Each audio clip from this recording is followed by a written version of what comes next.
ውድ ቻናላችን ቤተሰቦች እንኳን ወደ ቻናላችን በደህና መጣችሁ። አሁንም ሊቨርፑልን በተመለከቱ ዘገቦች ተመልሼ መጥቻለሁ። በሰዓት የምንመለከታቸው የቀድሞ የሊቨርፑል ተጫዋች ሆነው ኤሚል ሄስኪ ለአንዶኒ ኢራዮላ ተጫዋች ሊያስፈርሙለት ይገባል እያለን ይገኛል። እንደዚሁም በኢብራሂም ኢምባዬ ዙሪያም የወጡ አዳዲስ መረጃዎች አሉ። ግሌን ጆንሰንም በኪርኬዝ ዙሪያ የሰጠው አስተያየት አለ። ኮዲ ጋክፖን እንደዚሁም ሉዊስ ኩማስንም በቆይታችን የምንመለከት ይሆናል። እናንተም እስከ መጨረሻው ደቂቃ ድረስ አብራችሁ ቆይታችሁ እንድትከታተሉት ያላችሁን ሀሳብ አስተያየት ኮሜንት ሴክሽን ላይ በመጻፍ እንድታሳውቁ ሰብስክራይብ ላይክ ሼር እያደረጋችሁ የቻናሉ ቤተሰብ እንድትሆኑ በአክብሮት እጠይቃለሁ። አሁን በቀጥታ ወደ ዘገቦቹ የምናመራ ይሆናል።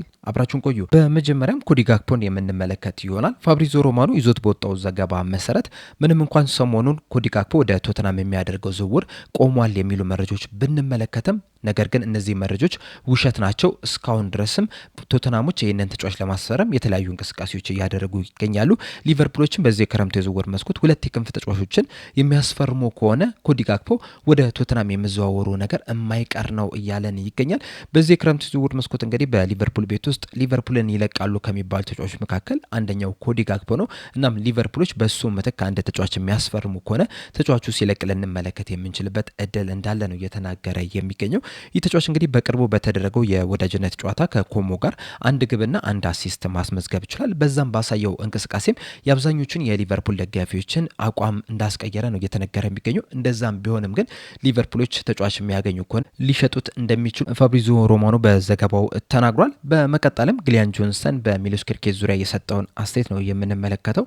ይህ የቀድሞ የሊቨርፑል ተጫዋች ሆነው ግሊያን ጆንሰን በሚሎስ ኬርኬዝ ዙሪያ በሰጠው አስተያየት አዲሱ የውድድር ዘመን የ2026/27 የውድድር ዘመን ለሚሎስ ኬርኬዝ በጣም ወሳኝ የውድድር ዘመን ነው። ተቺዎቹን ዝም የሚያሰኝበት ራሱን በደንብ የሚያሳይበት የውድድር ዘመን መሆን መቻል አለበት። ሁላችንም እንደተመለከትነው በበርንማውዝ ቤት በጣም ምርጥ የሚባል አቋምን ማሳየት ይችላል። ያንንም አቋም ተመልክተው ሊቨርፑሎች ሊያስፈርሙት ይችላል።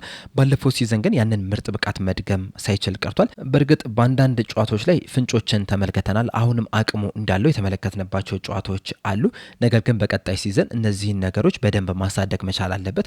ወጥ በሆነ አቋም በእያንዳንዱ ጨዋታ ላይ ፐርፎርም ማድረግ መቻል አለበት። በተለይ የአንዶኒ ኢራዮላ የሊቨርፑል አሰልጣኝ መሆን ለዚህ በጣም ይረዳዋል ብዬ አስባለሁ። ምክንያቱም አንዶኒ ኢራዮላ የኬርኬዝን ጥንካሬና ድክመት እንዴት ምርጥ ብቃቱን መውጣት እንዳለበት በደንብ ያውቃል። ስለዚህ ሚሎስ ኬርኬዝ በቀጣይ ዓመት ምርጥ ብቃቱን ያሳያል ብዬ እጠብቃለሁ። ነገር ግን ምርጥ ብቃቱን የማያሳይ ከሆነ ምንም አይነት ምክንያት የለውም፣ የሚደበቅበትም ነገር የለውም። ስለዚህ በቀጣይ ዓመት የተሻለውን ሚሎስ ኬርኬዝ መመልከት መቻል አለብን የሚል አስተያየትን ሰጥቷል። በመቀጠልም ዘ አትሌቲክስ ይዞት የወጡትን ዘገባ ነው የምንመለከተው። በዘገባው መሰረት ሊቨርፑሎች በዚህ ሰዓት በሉዊስ ኩማስ ቆይታ ዙሪያ እየተነጋገሩበት ነው እያለን ይገኛሉ። ይህ ተጫዋች እንግዲህ ሁላችንም እንደተመለከትነው በፕሪሲዝን ጨዋታዎች ላይ ጥሩ የሚባል እንቅስቃሴን ማድረግ ችሏል። በዚህም ደግሞ የአሰልጣኙን ቀልብ እንደገዛ ነው እየተነገረ የሚገኘው እና በዚህ ምክንያትም ሊቨርፑሎች ይህንን ተጫዋች እናቆየው ወይስ በውሰት ውል እንስጠው በሚለው ዙሪያ ንግግሮችን እያደረጉ እንደሆነ ነው እየተነገረ የሚገኘው። እና በዚህ ሰዓት እንግዲህ ባሉት መረጃዎች መሰረት ይህ ተጫዋች በቀጣይ ሲዝንም በሊቨርፑል ሊቆይ የሚችልበት እድል እንዳለ ነው እየተነገረ የሚገኘው። በተለይ በተለያዩ ቦታዎች ላይ መጫወት የሚችል ቨርሳታይል ተጫዋች ነው። በግራም በቀኝ ክንፍም ሲጫወት ተመልክተናል። እንደዚሁም 9 ቁጥር ቦታ ላይ ሲጫወት የተመለከትነው ተጫዋች ነው። ይህንን ቨርሳታይል ተጫዋች አንዶኒ ኢራዮላ ማቆየት ይፈልጋሉ እየተባለ ይገኛል። ስለዚህ በቀጣይ ሲዝንም ይህንን ተጫዋች በሊቨርፑል ልንመለከት የምንችልበት እድል እንዳለ ነው እየተነገረ የሚገኘው። ነገር ግን እስካሁን ድረስ ምንም አይነት ውሳኔ አልተላለፍም እና በቀጣይ ሳምንት ምናልባትም የዝውውር መስኮቱ ከመዘጋቱ በፊትም የዚህ ተጫዋች የሊቨርፑል ቆይታ ላይ ውሳኔ ያስተላልፋሉ ተብሎ ይጠበቃል። በመቀጠልም የቀድሞ የሊቨርፑል ተጫዋች ሆነው ኤሚል ሄስኪ የሰጠውን አስተያየት ነው የምንመለከተው። በቅርቡ ከጎል ጋር ባደረገው ቆይታ በአሌክሳንደር ኢሳቅ እንደዚሁም ደግሞ በአንዶኒ ኢራዮላ በቡድኑ ዙሪያ የሰጠው አስተያየት አለ። በመጀመሪያም በአሌክሳንደር ኢሳቅ ዙሪያ በሰጠው አስተያየት ስንጀምር አሌክሳንደር ኢሳቅ በአዲሱ የ2026/27 የውድድር ዘመን በትንሹ 20 ግቦችንና ተጨማሪ አሲስቶችን ማስመዝገብ አለበት። ከዚህ የበለጠም ጊዜ እሱን ልንጠብቀው አንችልም። ምክንያቱም በዚህ ሰዓት ላይ ከሱ ውጭ ዲፔንድ የምናደርግበት ወይም ደግሞ ጎሎቹን ያስቆጥሩልናል ብለን የምንተማመንባቸው ተጫዋቾች የሉም። መሐመድ ሳላህን ብንመለከት ከ30 በላይ የግብ አስተዋጽኦችን በየሲዝኑ ያደርግ ነበረ። በዚህ ሰዓት ግን የለም። እንደዚሁም ሳዲዮ ማኔም ከ25 በላይ የጎል አስተዋጽኦችን ሲያደርግ ተመልክተናል። እሱም ግን በዚህ ሰዓት በክለብ ውስጥ የለም። ሮበርቶ ፈርሚኒዮ ከ19 በላይ የግብ አስተዋጽኦች በየሲዝኑ ሲያስመዘግብ መመልከት ችለናል። በዚህ ሰዓት ግን በክለብ ውስጥ የለም። ስለዚህ አሁን ላይ በክለብ ውስጥ ካሉ ተጫዋቾች ብዙ ጎሎችን ያስቆጥርልናል ብለን የምንተማመንበት ተጫዋች አሌክሳንደር ኢሳቅ ብቻ ነው። እሱም እንግዲህ ከአዲስ የውድድር ዘመን ጀምሮ በትንሹ 20 ግቦችን ማስቆጠር መቻል አለበት። እንደዚሁም ተጨማሪ አሲስቶችንም ማስመዝገብ መቻል አለበት። እናም በአጠቃላይ የሊቨርፑል ዋነኛው ግብ አስቆጣሪ አሌክሳንደር ኢሳቅ መሆን መቻል አለበት። ከዛ በተጨማሪም ግን ሌሎች ተጫዋቾች የተወሰኑ ግቦችን ማስቆጠር መቻል አለባቸው። ያንን ማድረግ የሚችሉ ከሆነ በአዲሱ የውድድር ዘመንም መፎካከር ይችላሉ። ነገር ግን ከወጣበት ወጪ አንጻር ስንመለከተው 9 ቁጥር ቦታ ላይ መጫወቱን ከተመለከትን አሌክሳንደር ኢሳቅ በቀጣይ የውድድር ዘመን ብዙ ጎሎችን ማስቆጠር ይጠበቅበታል የሚል አስተያየትን ሰጥቷል። በተጨማሪም በቡድኑ ጥልቀት ዙሪያ በሰጠው አስተያየት ሊቨርፑሎች በዚህ የክረምት የዝውውር መስኮት ብዙ ነገሮችን እየሰሩ አይደለም የሚገኘው። አዲስ አሰልጣኝ ወደ ክለቡ አምጥቷል። ነገር ግን ደግሞ እሱን በደንብ እያገዙ አይደለም የሚገኙት። እሱ የሚፈልገውን አይነት ተጫዋቾችም እያመጡለት አይደለም የሚገኙትና በእንደዚህ አይነት ሁኔታ መፎካከር በጣም ከባድ ነው የሚሆነው። ስለዚህ በቀሩት ጥቂት ቀናቶች ውስጥ አንዶኒ ኢራኦላን ሊያግዙት ይገባል፣ ባክ ሊያደርጉት ይገባል። ያንን የማያደርጉ ከሆነ ግን በጣም አስቸጋሪ የሚባል የውድድር ዘመንን ነው የሚያሳልፉት። እንደሚታወቀው መሐመድ ሳላህን አጥቷል። ኢብራሂማ ኮናቴ፣ አንዲ ሮበርትሰንም ከክለቡ ለቋል። እነዚህ ተጫዋቾች ደግሞ የግድ መተካት መቻል አለባቸው።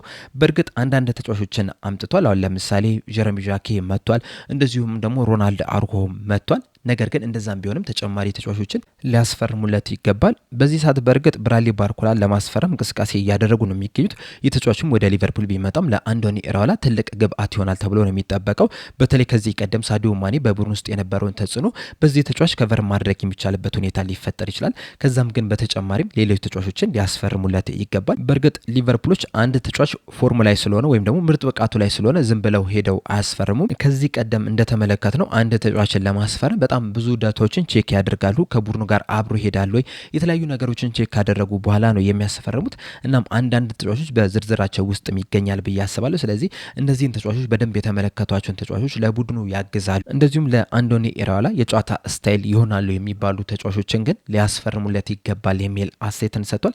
በዚህ በሰጠው አስተያየት ዙሪያ ያላችሁን ሀሳብ እንዳለ ኮሜንት ሴክሽን ላይ በመጻፍ አሳውቁኝ። በመቀጠልም ኢብራሂማ ኢምባይን ነው የምንመለከተው። ይህ ተጫዋች እንግዲህ ከሊቨርፑል ጋር ስሙ መያያዝ ከጀመረ ትንሽ ሰንበትበት ብሏል። ከጥቂት ቀናቶች በፊትም በወጡት ዘገቦች መሰረት ሊቨርፑሎች ከዚህ ተጫዋች ጋር በግል ጉዳዮች ዙሪያ ከስምምነት ላይ እንደደረሱ ሲዘገብ ነበረ። አሁን ላይ ግን በወጡት መረጃዎች መሰረት እነዚህ ዘገቦች ከእውነት የራቁ ናቸው እየተባለ ይገኛል። በተለይ ዘ አትሌቲክስ ላይ በመዘገብ የሚታወቀው ጄምስ ፒርስ ይዞት በወጣው ዘገባ መሰረት አንድ የሊቨርፑል አመራር እንደነገረኝ ከሆነ ሊቨርፑሎች ኢብራሂም ኢምባዬ ላይ ፍላጎት አላቸው። በተጫዋቹ ዙሪያም አንዳንድ ማጣራቶችን አድርጓል።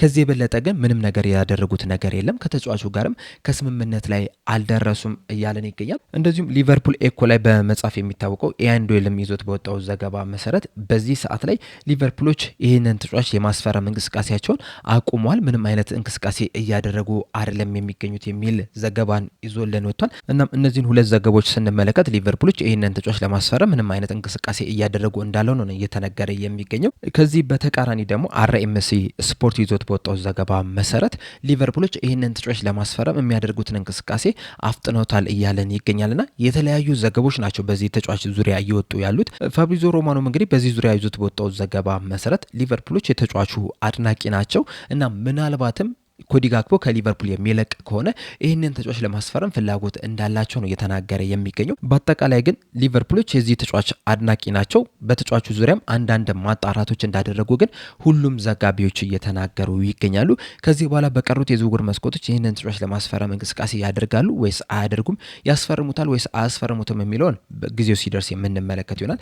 ነገር ግን በዚህ የክረምት የዝውውር መስኮት ግን የክንፍ ተጫዋች ለማስፈረም ግን ጥረት እያደረጉ ነው የሚገኙት።